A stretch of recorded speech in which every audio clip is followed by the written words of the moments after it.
श्री राम मित्रों, मैं महेंद्र सिंह आप सभी साथियों का आध्यात्मिक तथ्य चैनल पर हार्दिक स्वागत करता हूं। मित्रों, यह आज ज्ञान यज्ञ के अंतर्गत श्री रामचरित मानस वाचन की 8वीं वीडियो है। इसमें आज तुलसीदास जी की दीनता और राम भक्ति में कविता की महिमा का सरल हिंदी अनुवाद किया गया है। इससे पहले वाली वीडियोस में बालकांड का संक्षिप्त वर्णन, बालकांड के अंतर्गत आने वाले घटनाक्रम और मंगलाचरण आदि का सरल हिंदी अनुवाद किया गया है। यदि आपने अभी तक उन्हें नहीं देखा तो हम डिस्क्रिप्शन में उनका लिंक दे देंगे, आप वहां जाकर उन्हें देख सकते हैं। तो चलिए अब ज्ञान यज्ञ की और एक कदम और आगे बढ़ते हैं। तुलसीदास जी की दीनता और राम भक्ति में कविता की महिमा। जानी कृपा कर किंकर मोहू, सब मिली करहु छाड़ी छल छोहू। निज बुद्धि बल भरोस मोहि नाही, ताते विनय करो सब पाही। भावार्थ, मुझको अपना दास जानकर कृपा की खान आप सब लोग मिलकर छल छोड़कर कृपा कीजिए। मुझे अपने बुद्धि बल का भरोसा नहीं है, इसीलिए मैं सबसे विनती करता हूँ। करण चहु रघुपति गुणगाहा, लघुमति मोरी चरित अवगाहा। सूझ न एकौ अंग उपाव, मन मति रंक मनोरथ राव। भावार्थ, मैं श्री रघुनाथ जी के गुणों का वर्णन करना चाहता हूँ, परंतु मेरी बुद्धि छोटी है और श्री राम जी का चरित्र अथाह है। इसके लिए मुझे उपाय का एक भी अंग अर्थात कुछ लेश मात्र भी उपाय नहीं सूझता। मेरे मन और बुद्धि कंगाल हैं, किंतु मनोरथ राजा है। मति अति नीच ऊंची रुचि आछी, चाहिए अमीय जग जुरई न छाछी। क्षमे ही सज्जन मोरी ढिठाई, सुने ही बाल बचन मन लाई। भावार्थ, मेरी बुद्धि तो अत्यंत नीची है और चाह बड़ी ऊंची है। चाह तो अमृत पाने की है, पर जगत में जुड़ती छाछ भी नहीं। सज्जन मेरी ढिठाई को क्षमा करेंगे और मेरे बाल वचनों को मन लगाकर प्रेम पूर्वक सुनेंगे। जो बालक कह तोत्री बाता, सुनहि मुदित मन पितु अरुमाता। हसे ही कूर कुटिल कुबिचारी, जे पर दूषण भूषण धारी। भावार्थ, जैसे बालक जब तोतले वचन बोलता है तो उसके माता पिता उन्हें प्रसन्न मन से सुनते हैं, किंतु क्रूर, कुटिल और बुरे विचार वाले लोग जो दूसरों के दोषों को ही भूषण रूप से धारण किए रहते हैं, अर्थात जिन्हें पराये दोष ही प्यारे लगते हैं, हंसेंगे। निज कबित के ही लाग ननिका, सरस हो अथवा अतिफी का। जे पर भनिति सुनत हर्षाही, ते बर पुरुष बहुत जग नाही। भावार्थ, रसीली हो या अत्यंत फीकी, अपनी कविता किसे अच्छी नहीं लगती, किंतु जो दूसरे की रचना को सुनकर हर्षित होते हैं, ऐसे उत्तम पुरुष जगत में बहुत नहीं है। जग बहु नर सर सरी संभाई, जे निज बाढ़ी बढ़ी जल पाई।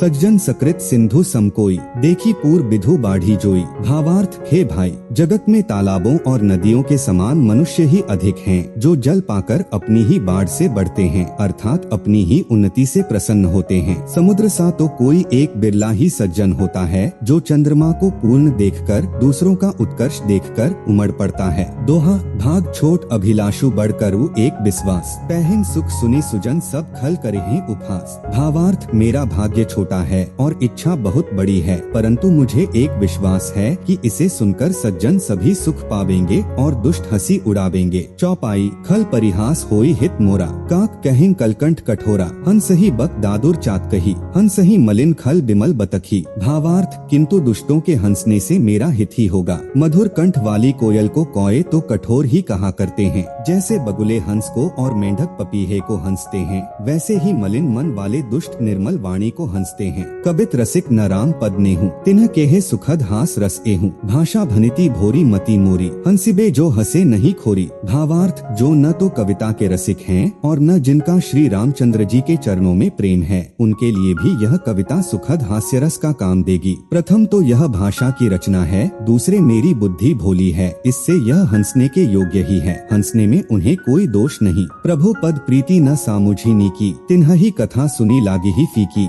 हरि हर पद रति मति न कुतर की, तिन्ह केहे मधुर कथा रघुबर की। भावार्थ, जिन्हें न तो प्रभु के चरणों में प्रेम है और न अच्छी समझ ही है, उनको यह कथा सुनने में फीकी लगेगी। जिनकी श्री हरि भगवान विष्णु और श्री हर भगवान शिव के चरणों में प्रीति है और जिनकी बुद्धि कुतर्क करने वाली नहीं है, जो श्री हरिहर में भेद की या ऊंच नीच की कल्पना नहीं करते, उन्हें श्री रघुनाथ जी की यह कथा मीठी लगेगी। राम भक्ति भूषित जिय जानी, सुने ही सुजन सराही सुबानी। कभी न हो नहीं बचन प्रबीनु, सकल कला सब विद्याहीनु। भावार्थ, सज्जनगण इस कथा को अपने जी में श्री राम जी की भक्ति से भूषित जानकर सुंदर वाणी से सराहना करते हुए सुनेंगे। मैं न तो कवि हूँ, न वाक्य रचना में ही कुशल हूँ, मैं तो सब कलाओं तथा सब विद्याओं से रहित हूँ। आखर अर्थ अलंकृति नाना, छंद प्रबंध अनेक विधाना, भाव भेद रस भेद अपारा, कबित दोष गुण विविध प्रकारा। भावार्थ नाना प्रकार के अक्षर, अर्थ और अलंकार, अनेक प्रकार की छंद रचना,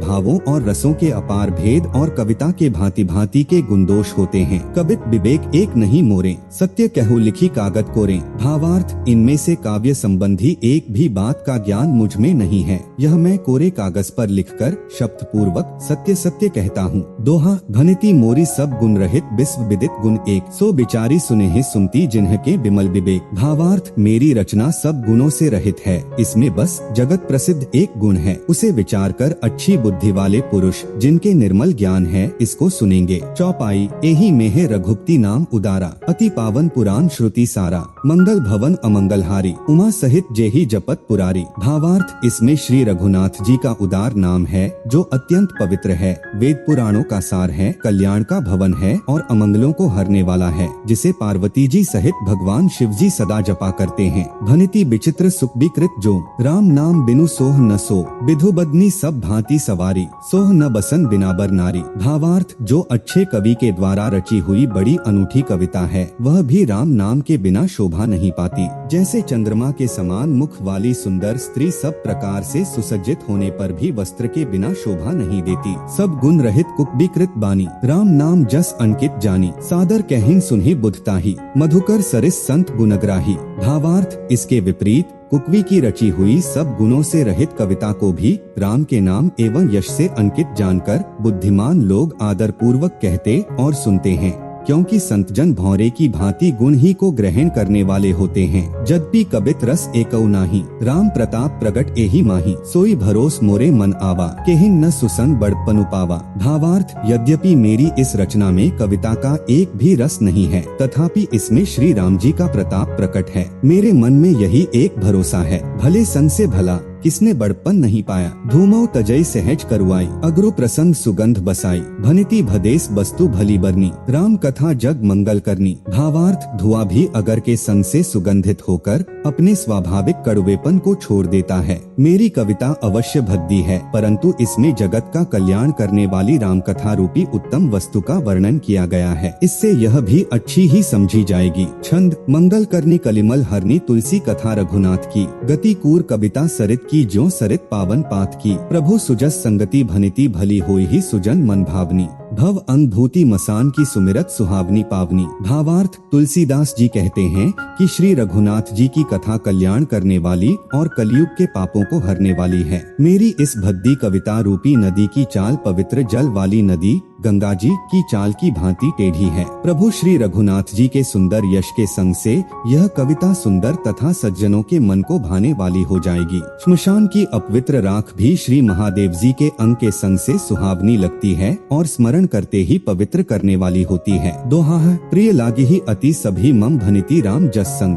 दारू बिचारू की करई को बंदी मलय प्रसंग। भावार्थ श्री राम जी के यश के संग से मेरी कविता सभी को अत्यंत प्रिय लगेगी। जैसे मलय पर्वत के संग से काष्ठ मात्र चंदन बनकर वंदनीय हो जाता है, फिर क्या कोई काठ की तुच्छता का विचार करता है। श्याम सुरभि पर बिसद अति गुणत करहिन सब पान, गिरा ग्रामे सिय राम जस गावहि सुनहि सुजान। भावार्थ श्यामा गो काली होने पर भी उसका दूध उज्ज्वल और बहुत गुणकारी होता है, यही समझकर सब लोग उसे पीते हैं। इसी तरह गवारू भाषा में होने पर भी श्री सीताराम जी के यश को बुद्धिमान लोग बड़े चाव से गाते और सुनते हैं। चौपाई मणि मानिक मुकुता छवि जैसी, अहि गिरी गज सिर सोह न तैसी, नृप किरीट तरुणी तनुपाई, लहिन सकल शोभा अधिकाई। भावार्थ मणि माणिक और मोती की जैसी सुंदर छवि है, वह सांप पर्वत और हाथी के मस्तक पर वैसी शोभा नहीं पाती। राजा के मुकुट और नवयुवती स्त्री के शरीर को पाकर ही ये सब अधिक शोभा को प्राप्त होते हैं। तैसे ही सुखबी कबित बुध कहीं, उपजहिन अनत अनत छवि लही, भक्ति हेतु विधि भवन बिहाई, सुमिरत सारद आवती धाई।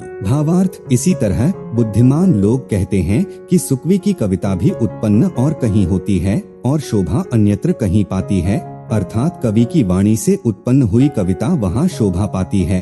जहां उसका विचार प्रचार तथा उसमें कथित आदर्श का ग्रहण और अनुसरण होता है। कवि के स्मरण करते ही उसकी भक्ति के कारण सरस्वती जी ब्रह्मलोक को छोड़कर दौड़ी आती हैं। रामचरित सर बिनु अनहवाए, सो श्रम जाय न कोटि उपाय, कभी कोबिद अस हृदयम बिचारी, गाँव ही हरि जस कली मल्हारी। भावार्थ, सरस्वती जी की दौड़ी आने की वह थकावट रामचरित रूपी सरोवर में उन्हें नहलाए बिना दूसरे करोड़ों उपायों से भी दूर नहीं होती। कवि और पंडित अपने हृदय में ऐसा विचार कर कलयुग के पापों को हरने वाले श्री हरि के यश का ही गान करते हैं कि इन्हें प्राकृत जन गुनगाना, सिर धुनी गिरा लगत पछताना, हृदय सिंधु मति सीप समाना, स्वाति शारदा कहिन सुजाना। भावार्थ, संसारी मनुष्यों का गुणगान करने से सरस्वती जी सिर धुनकर पछताने लगती हैं कि मैं क्यों इसके बुलाने पर आई। बुद्धिमान लोग हृदय को समुद्र, बुद्धि को सीप और सरस्वती को स्वाति नक्षत्र के समान कहते हैं। जो बरशे बर बारी विचारू, हो ही कबित मुकुतामनी चारू।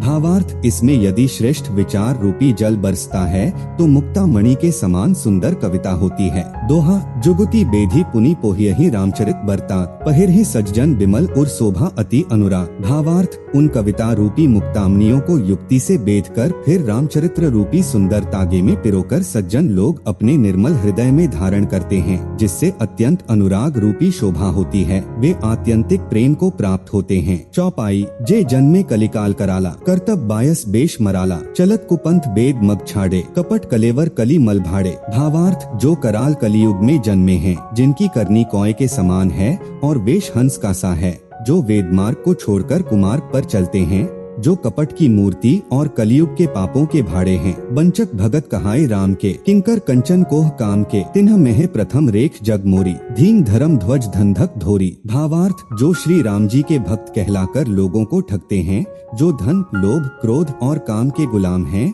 और जो धींगा धींगी करने वाले, धर्मध्वजी, धर्म की झूठी ध्वजा फहराने वाले दंभी और कपट के धंधों का बोझ ढोने वाले हैं, संसार के ऐसे लोगों में सबसे पहले मेरी गिनती है। जो अपने अवगुण सब कहूँ, बाढ़ी कथा पार नहीं लहूं, ताते मैं अति अलप बखाने, थोड़े महुआ जाने हैं सयाने। भावार्थ, यदि मैं अपने सब अवगुणों को कहने लगूं तो कथा बहुत बढ़ जाएगी और मैं पार नहीं पाऊंगा। इससे मैंने बहुत कम अवगुणों का वर्णन किया है। बुद्धिमान लोग थोड़े ही में समझ लेंगे। समुझी विविधि विधि बिनती मोरी, को न कथा सुनी दे ही खोरी, एतेहु पर करही जे असंका, मोहिते अधिक ते जड़ मती रंका। भावार्थ, मेरी अनेकों प्रकार की विनती को समझकर कोई भी इस कथा को सुनकर दोष नहीं देगा। इतने पर भी जो शंका करेंगे वे तो मुझसे भी अधिक मूर्ख और बुद्धि के कंगाल हैं। कभी न हो नहीं चतुर कहावो, मति अनुरूप राम गुण गावो, केहे रघुपति के चरित अपारा, केहे मति मोरी निरत संसारा। भावार्थ, मैं न तो कवि हूँ न चतुर कहलाता हूँ, अपनी बुद्धि के अनुसार श्री राम जी के गुण गाता हूँ। कहाँ तो श्री रघुनाथ जी के अपार चरित्र, कहाँ संसार में आसक्त मेरी बुद्धि। जेहिन मारुत गिरी मेरु उड़ाही, कहु तूल के ही लेखे माही, समुझत अमित राम प्रभुताई, करत कथा मन अति कदराई। भावार्थ, जिस हवा से सुमेरु जैसे पहाड़ उड़ जाते हैं, कहिए तो उसके सामने रुई किस गिनती में है। श्री राम जी की असीम प्रभुता को समझकर कथा रचने में मेरा मन बहुत हिचकता है। दोहा, सारद शेष महेश विधि आगम निगम पुराण, नेति नेति कही जासु गुण करहि निरंतर गान। भावार्थ, सरस्वती जी, शेष जी, शिव जी, ब्रह्मा जी, शास्त्र, वेद और पुराण ये सब नेति नेति कहकर पार नहीं पाकर ऐसा नहीं कहते हुए सदा जिनका गुणगान किया करते हैं। चौपाई, सब जानत प्रभु प्रभुता सोई, तत्पि कहें बिनु रहा न कोई, तहाँ वेद अस कारण राखा, भजन प्रभाव भांति बहुभाषा। भावार्थ, यद्यपि प्रभु श्री रामचंद्र जी की प्रभुता को सब ऐसी अकथनीय ही जानते हैं, तथापि कहे बिना कोई नहीं रहा। इसमें वेद ने ऐसा कारण बताया है कि भजन का प्रभाव बहुत तरह से कहा गया है, अर्थात भगवान की महिमा का पूरा वर्णन तो कोई कर नहीं सकता, परंतु जिससे जितना बन पड़े उतना भगवान का गुणगान करना चाहिए, क्योंकि भगवान के गुणगान रूपी भजन का प्रभाव बहुत ही अनोखा है। उसका नाना प्रकार से शास्त्रों में वर्णन है। थोड़ा सा भी भगवान का भजन मनुष्य को सहज ही भवसागर से तार देता है। एक अनीह अरूप अनामा, अज सच्चिदानंद पर धामा, व्यापक विश्वरूप भगवाना, तेहिन धरी देह चरित कृत नाना। भावार्थ, जो परमेश्वर एक है, जिनके कोई इच्छा नहीं है, जिनका कोई रूप और नाम नहीं है, जो अजन्मा, सच्चिदानंद और परमधाम है, और जो सब में व्यापक एवं विश्वरूप हैं, उन्हीं भगवान ने दिव्य शरीर धारण करके नाना प्रकार की लीला की है। सो केवल भक्तन हित लागी, परम कृपाल प्रणत अनुरागी। जेहि जन पर ममता अति छोहू, जेहिन करुणा करी कीन्ह न कोहू। भावार्थ, वह लीला केवल भक्तों के हित के लिए ही है, क्योंकि भगवान परम कृपालु हैं और शरणागत के बड़े प्रेमी हैं, जिनकी भक्तों पर बड़ी ममता और कृपा है, जिन्होंने एक बार जिस पर कृपा कर दी उस पर फिर कभी क्रोध नहीं किया। गई बहोर गरीब नेवाजू, सरल सबल साहिब रघुराजू। बुध बरन ही हरि जस अस जानी, करहिन पुनीत सुफल निजबानी। भावार्थ, वे प्रभु श्री रघुनाथ जी गई हुई वस्तु को फिर प्राप्त कराने वाले, गरीब नवाज, दीन बंधु, सरल स्वभाव, सर्वशक्तिमान और सबके स्वामी हैं। यही समझकर बुद्धिमान लोग उन श्री हरि का यश वर्णन करके अपनी वाणी को पवित्र और उत्तम फल, मोक्ष और दुर्लभ भगवत प्रेम देने वाली बनाते हैं। तेहिन बल में रघुपति गुण गाथा, कहिहउ नाय राम पद्मा था। मुनिन्ह प्रथम हरि कीर्ति गाई, तेहिन मग चलत सुगम मोहि भाई। भावार्थ, उसी बल से महिमा का यथार्थ वर्णन नहीं, परंतु महान फल देने वाला भजन समझकर भगवत कृपा के बल पर ही मैं श्री रामचंद्र जी के चरणों में सिर नवाकर श्री रघुनाथ जी के गुणों की कथा कहूँगा। इसी विचार से वाल्मीकि, व्यास आदि मुनियों ने पहले हरि की कीर्ति गाई है। उसी मार्ग पर चलना मेरे लिए सुगम होगा। दोहा, अति अपार जे सरित बर जौन नृप सेतु कराही, चढ़ी पिपीलिकऊ परम लघु बिनु श्रम पार ही जाही। भावार्थ, जो अत्यंत बड़ी श्रेष्ठ नदियाँ हैं, यदि राजा उन पर पुल बंधा देता है तो अत्यंत छोटी चींटियां भी उन पर चढ़कर बिना ही परिश्रम के पार चली जाती हैं। इसी प्रकार मुनियों के वर्णन के सहारे मैं भी श्री रामचरित्र का वर्णन सहज ही कर सकूंगा। चौपाई, यही प्रकार बल मन ही देखाई, करिहउ रघुपति कथा सुहाई। व्यास आदि कवि पुंगव नाना, जिन्ह सादर हरि सुजस बखाना। भावार्थ, इस प्रकार मन को बल दिखलाकर मैं श्री रघुनाथ जी की सुहावनी कथा की रचना करूंगा। व्यास आदि जो अनेकों श्रेष्ठ कवि हो गए हैं, जिन्होंने बड़े आदर से श्री हरि का सुयश वर्णन किया है। तो मित्रों, यह था श्री रामचरितमानस के अंतर्गत आने वाली तुलसीदास जी की दीनता और राम भक्ति में कविता की महिमा का सरल हिंदी अनुवाद। यदि आपको हमारे द्वारा दी गई जानकारी लाभदायक एवं शिक्षाप्रद लगती है तो वीडियो को लाइक करें और चैनल को सब्सक्राइब करना न भूले, और साथ ही वीडियो को ज्यादा से ज्यादा हिंदू साथियों के साथ शेयर करें। जय श्री राम।